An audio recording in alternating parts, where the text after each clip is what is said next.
Պարոն փոխվարչապետ, ուզում էի նշել, որ մենք քաղաքացիական եւ վարչական դատավարություններում պարտադիր ենք դարձրել պետական, տեղական ինքնակառավարման մարմինների, փաստաբանների, ԱԴԶ-ների, նոտարների, իրավաբանական անձանց մասնակցությունը դատավարությանը, ոչ թե նիստերին, այլ դատանի հետ շփում եւ դատավարական նյութերի ուղարկում միայն էլեկտրոնային եղանակով, այսինքն այս պահին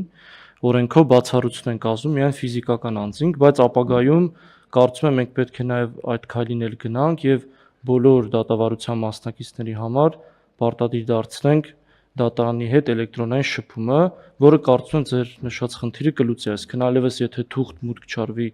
դատարան, այլ համակարգի միջոցով դա իրականացվի, ձեր նշած խնդիրն էլ աստիճանաբար կվերանա։ Շատ լավ, համեցեք բան։ Քանի որ պարոն Գրիգորյան կներեք, բայց քանի որ պարոն Դադուսը շատ նշեց այդ էլեկտրոնային դատավարությունը, պարոն Դադուս, ես եթե չեմ սխալվում, դրանք նույն թղթերն են, պարզապես սկանարած ու կցած այդ համակարգին, այդտեղ էլեկտրոնային եւ թվային տվյալների մասին խոսալը ինձ թվում է մի քիչ ճոխ է։ Եթե մենք պարզապես սկանարած ֆայլերը կցում ենք, որ պարզապես անձամբ չգանք եւ post-ին չծանրաբեռնենք դատարան դիմելու, նույնն էլ իրանք են անում, իրանց որոշումները գրավոր ստորագրում են, դատավորը վերջում ստորագրում կցում է, այդ չեղավ թվային կամ եղավ շատ փոքր մասով թվային, որովհետեւ թվայինը ուրիշ բանի մասին է Այո, միանշանակ, հենց այդ սկանն էլ, հենց վտանգը, իմ անհանգստությունը հենց սկանն է, որովհետեւ եթե թվային տվյալի փոխարեն մենք ընկալեցինք, որ թվային փաստաթուղթը դա սկանն է, նշանակում է իմ ասած խնդրեմը անվերջ շղթայի մեջ լինելու է, որովհետեւ սկանի պարագայում դատավորը, քննիչը, կադաստրի աշխատողը հարգարժան ինքը ասելու է չէ, ես անհանգիստ եմ, բերեք սրա վերիֆիկացիան եւ ինչ որտեղ ինքը ճիշտ կլինի, բայց եթե ինքը ստանում է կոդով փաստաթուղթ տվյալ, այդտեղ ինքը ճիշտն ասած պիտի դա վերցնի որպես դոգմատիկ ճշմարտություն տեղեկատվության իմաստով եւ ես կարծում եմ, որ իրոք շատ արդյունավետ կլինի, էլի, բայց միևնույն ժամանակ շատ լավ հասկանում ենք բոլորս, որ եթե մենք այդ ամբիցիան ենք դնում, նշանակում է կիբերանվտանգության ամբիցիաները մեր, այսինքն մենք էլ իրավունք չունենք կիբերանվտանգությանը որպես սիմվոլիզմի վերաբերվել կամ որպես մոդայիկ տերմինի։ Դա արդեն շատ լուրջ է, որովհետև դրանով իսկ մենք ինքներս երաշխավորում ենք, որ այդ տվյալը վերջնական է եւ ճիշտ։ Եվ եթե հետո պարզվի, որ դա հնարավոր է շատ արագ հեռախոսով փոփոխել, դա էլ մի ուրիշ խնդրեմ կառաջացնի, ըստ այդմ ես կարծում եմ պարոն Երիցյանը իր կառույցով զուգահեռ կտանի կիբերանվտանգության, այսինքն տվյալի երաշխավորված եւ ճիշտ լինելու խնդիրը, արդարադատության համակարգն էլ զուգահեռ կտանի դրա ձևի իմաստով դոգմատիկ լինելու խնդիրը եւ մենք կունենանք շատ լավ արդյունքներ ու շատ բան կփոխվի ու շատ ավելի արդյունավետ կլինի եւ պետությունը եւ պետական ծառայությունները եւ շատ ավելի կոմֆորտ կունենան մեր քաղաքացիները մեր հետ հարաբերվելիս։ Համեցեք պարոն։ Շնորհակալություն պարոն Գրիգորյան, ես քննարկման համար իրականում հենց պարոն Թորոսյանը նաեւ իմ մտքերը արտահայտեց, ես էլ ուզում եմ բան ասի, որ մենք էլեկտրոնային կառավարում ու էլեկտրոնային թղթերից դեպի թվային անցնել հենց դա ամենակարևոր կետն է սրա, որտեղ եթե էլեկտրոնային ենք պատկերացնում, այդ ձեր ասած սկան ID քարտն է, Xerox-ն է, այդ ամեն ինչը էլեկտրոնային տեսքով կարելի անել։ Մենք այդտեղ հենց այդ մոտեցումն ենք ուզում ստրես, այսպես ասած, անենք, որ եթե XML ձևաչափով է, որը որ էս որոշման մեջ է դրված, այնց այդ թվային տվյալն է հիմքը հենց փաստաթուղթը։ Այդ դրանով է, որ ինչ որ իմ խոսքի սկզբում նշեցի, տվյալը մեկ անգամ հնարավոր կլինի օգտվել։ Այսինքն հենց մեկ անգամ պետք է լինի, որ դա է որ մենք ՆԳՆ-ում արդեն այդ պրակտիկան կիրառում ենք։ Մենք վարորդական իրավունք եւ տեղ անձնագրի կարիք չունենք մեքենա վարելիս, այսինքն ինքը քանի որ համակարգը աշխատում է ճիշտ, մենք նույնիսկ կրիչի կարիք չունենք, որը սկանանենք տանք ինչ որ մեկին։ Եվ ոնց որ թե ոչ մի խնդրեմ չի առաջացել։ Ուղղակի պիտի հետևողական լինենք, որ ամեն մեկս մեր տեղում, որ զգանք, որ մեր տեսադաշտում այդ process-ը աշխատում է ճշգրիտ։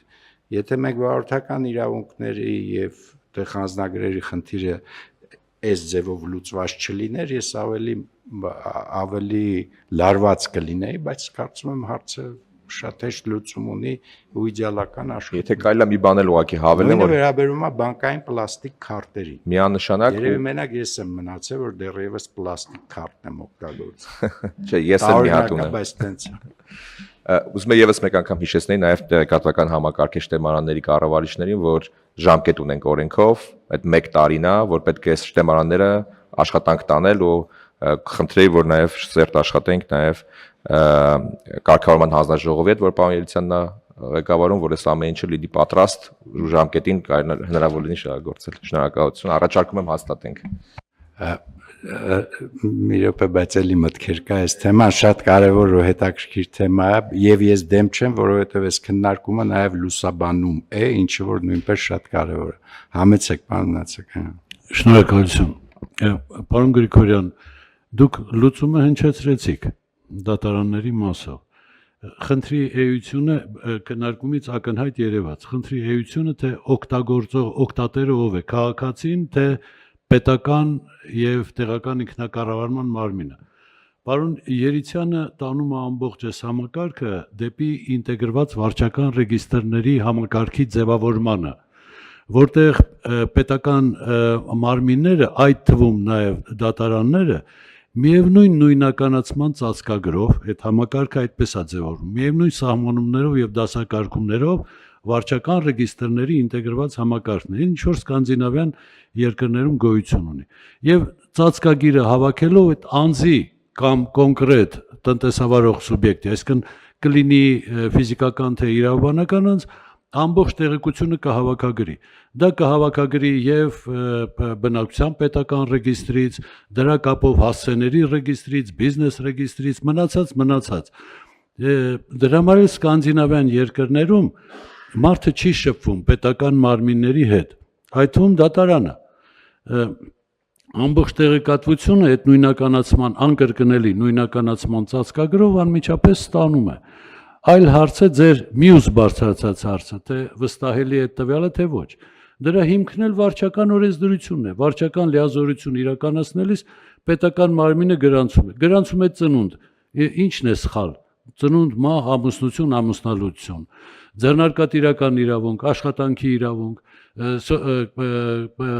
կենսաթոշակի, չգիտեմ, այլ իրավունքներ, պարտականություններ, պատժամիջոցներ, ամեն ինչը կուտակված է մեկ տեղում։ Դրա համար սկանդինավյան երկրներում, երբ որ կոռուպցիայի ընկալման ինդեքսը ամենաբարձրն է, հենց դրա հետևանքն է, որովհետև մարդիկ չեն շփվում։ Ձեր ասածն է, այն ինչ որ դուք ասեցիք։ Եվ իմ կարծիքով ես ողջունում եմ շատ լավ ընթացք կա հիմա պարոն Երիցյանի կողմից եւ տեսնում եմ, որ գալու է մեր մոտ ձևավորվի այն ինտեգրված ռեգիստրների համակարգը, որը 2018 թվականին Դանիայի վիճակագրության ղեկավարը ներկայացրեց մեր վարչապետին եւ կառավարության անդամներին եւ շնորհակալություն առաջընթացի համար։ Շնորհակալություն, դա ինչ խոսք հիմա մեր նպատակներից ֆունդամենտալ նախ եւ առաջ կոռուպցիայի դեմ պայքարն է, որովհետեւ այս ի վերջո այս թվայինացման եւ տվյալների ճիշտ օգտագործման եւ ճիշտ շրջանառության առանց դրա ուղղակի հնարավոր չի արդյունավետ պայքար ենթադրել կոռուպցիայի դեմ։ Բայց նաև իհարկե ես այնուամենայնիվ ուզում եմ, որ մենք նաև հասկանանք, որ քաղաքացիների կոմֆորտն էլ է շատ կարևոր հարց, որը պիտի ապահովենք, այդ իմաստով պիտի տվյալները ու դրանց շրջանառությունը այնուամենայնիվ մարդկանց համար էլ հասկանալի լինի, հակառակ դեպքում մենք էլ ինչ որ կունենանք մի համակարգ, որը ինչ որ 5 հոգի կհասկանան ինչ տրամաբանությամբ է աշխատում եւ դրանով կավարտվի։ Բայց դա ուզում եմ ասեմ, ստեղ մասսայական իրազեկում եւ նաեւ չեմ վախենա ասել ուսուցման կամ կրթության բաղադրիչ էլ է պետք ապահովել, պարոն Երիցյան։